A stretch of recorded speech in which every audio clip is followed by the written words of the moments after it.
She looked at me in a way no one else ever had. Steady, unflinching, as if she could see past the jokes I told and the careless way I tried to fill silence. Her eyes lingered on mine just long enough to make my chest tighten. I should have looked away. Instead, I stayed. The kitchen was too quiet for how close we stood. A faint hum from the refrigerator, the tick of the wall clock, and the uneven rhythm of my own breathing were the only sounds. Her hand brushed against mine when she reached for the cup in front of me. That single graze, barely a touch, sent heat crawling up my arm like it had been waiting all day for her. She was my friend's mother. Older, sharper, carrying herself with a kind of grace that made everyone else in the room shrink a little. But alone, in moments like this, there was something else in her. A flicker of hesitation in the way she tucked her hair back. A faint tremor in the breath she let out when she thought no one was listening. I noticed those things. I always did. "You don't have to stand so close," she murmured, her voice low, though she didn't move away. "I know," I said. And still, I didn't step back. Her lips pressed together, caught somewhere between disapproval and something softer. The line of her shoulders was firm, practiced, but the way her fingers lingered on the counter betrayed her.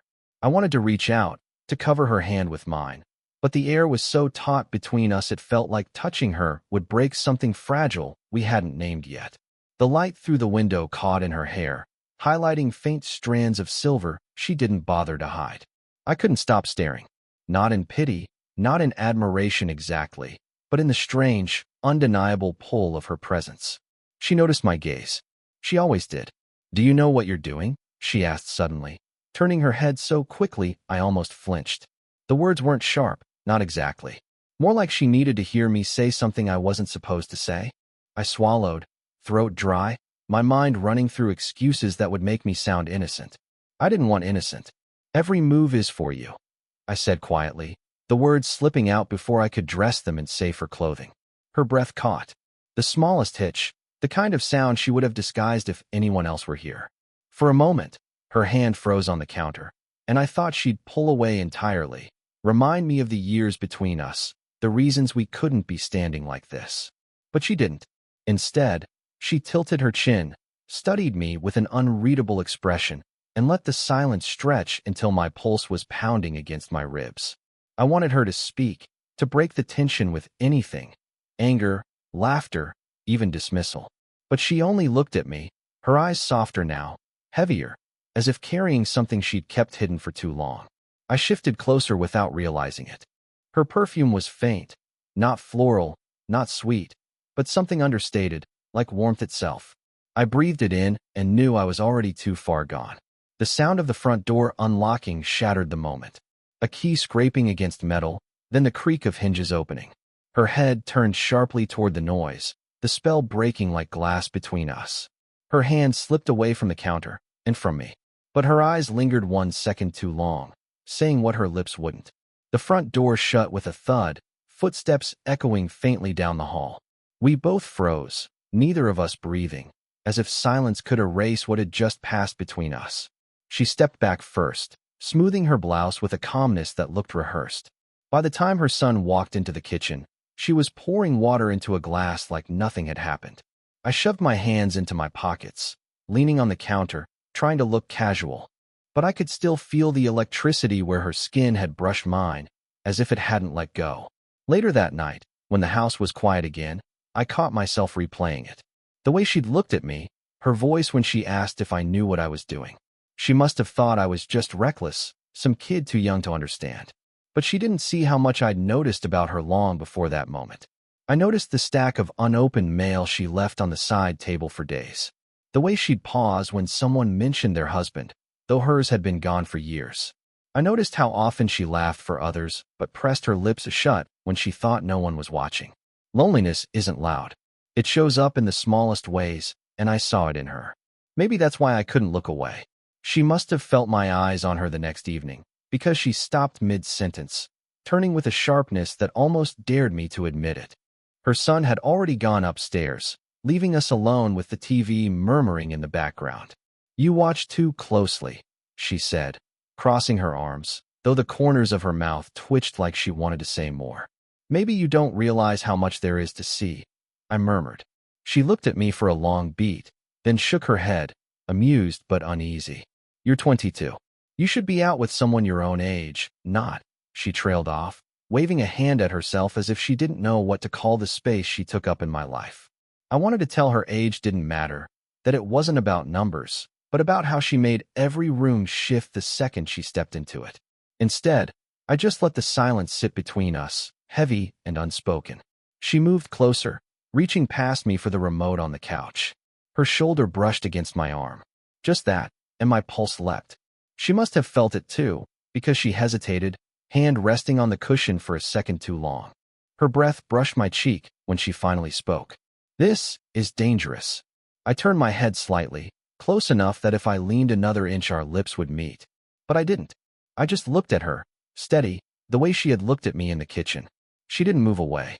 Her hand, almost tentative, landed on my forearm. The lightest touch, but it was enough to root me in place. When she finally pulled back, her fingers grazed down to my wrist before slipping away. Neither of us said another word. But the silence wasn't empty anymore. It was full, charged, alive, and I knew we'd crossed into something we couldn't step back from. It happened late, long after the house should have been asleep. The lamp in the living room cast a soft circle of light, the rest of the house swallowed in quiet shadows. She sat curled on the end of the couch, reading glasses perched low on her nose, a book open but untouched in her lap. I'd meant to grab a drink from the kitchen, but when I saw her there, alone, I stopped. Something about the way she tilted her head, the line of her throat, the faint crease of exhaustion at the corner of her eyes. It held me in place. You're up late, I said quietly, stepping into the light. So are you, she replied, setting the book aside. Her voice carried a softness, like she'd been waiting for me even if she wouldn't admit it. I sat at the opposite end of the couch. Too far. Not far enough. Minutes passed in silence, broken only by the hum of the air conditioner. She shifted, tucking one leg beneath her, angling herself unconsciously toward me. My knee brushed hers. Neither of us moved away. Do you ever think about what people would say? She asked suddenly, eyes fixed on her hands. All the time, I admitted. Her gaze flicked up, startled by my honesty. For a moment, we just looked at each other.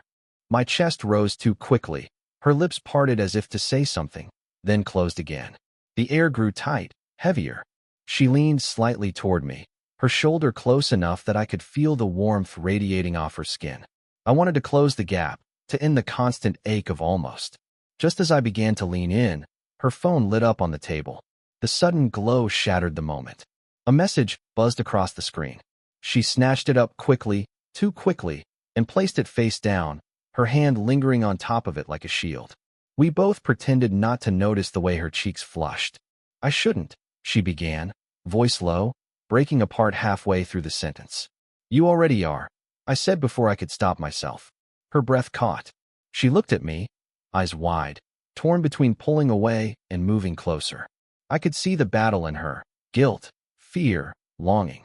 I felt it too, every reason why this was wrong hammering against every reason why it felt inevitable. The space between us shrank on its own. My hand hovered near hers, not touching, just close enough to make the air burn. She turned her palm slightly, as though inviting the contact without asking for it. I leaned forward. Her breath brushed my lips.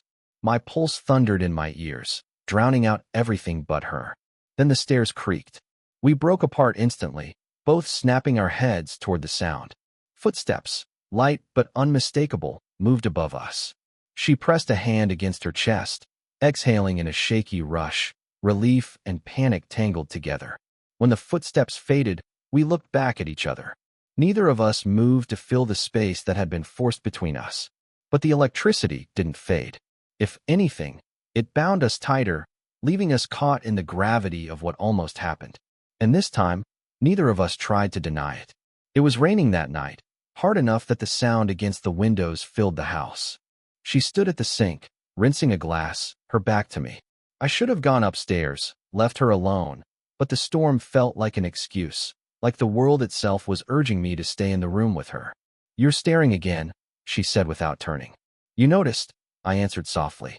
She set the glass down with more force than necessary, droplets scattering. When she finally faced me, her eyes held something sharp, almost angry. You think this is a game? that you can just look at me like that." Her voice cracked on the last word, betraying her. I took a step closer. Then another. She didn't move away. "It's not a game," I said. "I can't stop." Her breath hitched. She pressed her palms against the counter, as if bracing herself. "You're too young. People don't see what happens when it's just us." Silence pulsed between us. The rain beat harder against the glass, thunder rolling low. I reached out without thinking, fingers brushing a strand of damp hair from her face. She froze under the touch, eyes widening, but she didn't push me away. My thumb lingered at her temple, tracing the faint line where her hair met her skin. "You don't know what you're asking for," she whispered. "Then show me." I murmured back, my voice so low it barely carried. Her hand lifted, hesitant, and rested lightly against my chest. Even through the fabric of my shirt, the warmth of her palm set me alight. She leaned the barest fraction closer, as though against her own will, her forehead almost brushing mine. I could feel her breath, uneven, quick. "This would ruin everything," she said, but her voice lacked conviction. I bent nearer, lips just shy of hers, every nerve screaming to close the distance. My heart pounded so loud I wondered if she could hear it. Then she pulled back, just an inch, just enough to break the unbearable closeness. "You'll regret this someday," she whispered, though her hand still pressed against my chest, not leaving. "Not once," I breathed. The storm outside cracked with lightning, filling the room with a sudden white flash. She flinched, and in that startled movement, her body brushed fully against mine. My hand slid instinctively to the small of her back, holding her steady. We froze like that, locked in a fragile moment neither of us dared shatter. Her lips parted, trembling on words she couldn't quite say. And then, the doorknob rattled from the front entrance. A jarring, ordinary sound in the middle of something that felt anything but ordinary. Her eyes snapped to mine, wide, panicked, pupils blown wide with everything we hadn't yet confessed. 1 second. 2. She didn't move away. The door never opened that night. Whoever rattled the knob must have walked away, leaving the storm to swallow the sound. But the damage was done. The spell broke, leaving us raw and silent. She pulled from my arms slowly, as though detaching herself from something that had already become part of her. "We can't keep." Her words trailed off, her voice ragged. I wanted to argue, but the fear in her eyes rooted me still.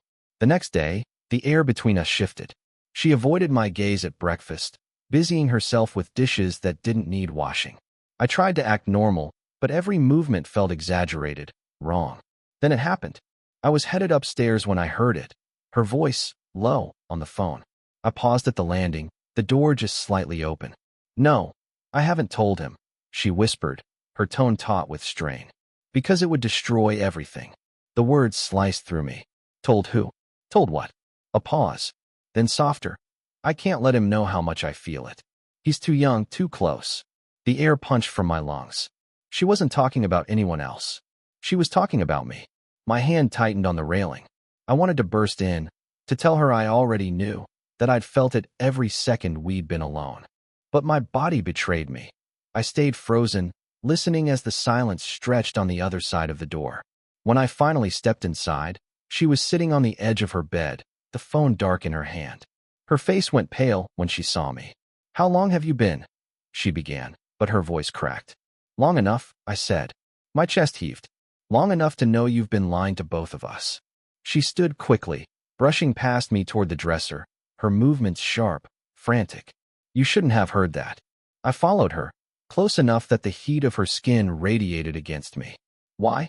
Because it's easier to pretend you don't feel the same?" Her hand trembled as she gripped the edge of the dresser. She didn't answer. I stepped closer, my breath brushing her ear. "You're not the only one who can't sleep because of this." Her body shuddered, not pulling away, but not leaning in either. Stuck in that middle place of fear and longing. "You don't understand what this would cost," she whispered. "Then let me," I said, my hand brushing hers on the dresser, my fingers sliding just enough to feel her pulse hammering beneath her skin. For a long moment, the only sound was her uneven breathing, the storm still lingering faintly outside. Then, slowly, she turned to face me, eyes glossy, lips trembling. "This ends one of two ways," she said. "And either way, we can't go back." I nodded, my throat dry. Then maybe we shouldn't go back at all. The space between us dissolved. The house was too quiet, as though it was holding its breath with us. She stood at the window, arms folded tightly across her chest, watching the rain taper into a mist. I hovered in the doorway, caught between leaving and stepping closer. You should go, she said softly, her reflection pale in the glass. Do you want me to? I asked. She didn't answer. Her shoulders rose and fell once, a slow exhale that trembled at the end. I crossed the room before I could stop myself.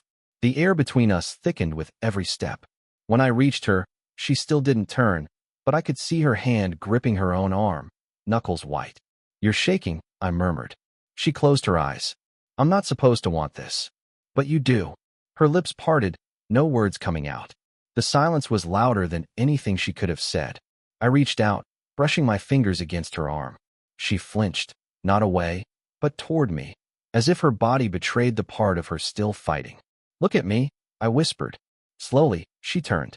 Her face was inches from mine, her eyes searching, wide, vulnerable. For a moment, neither of us breathed. My hand hovered at her cheek, waiting. Say something, I begged.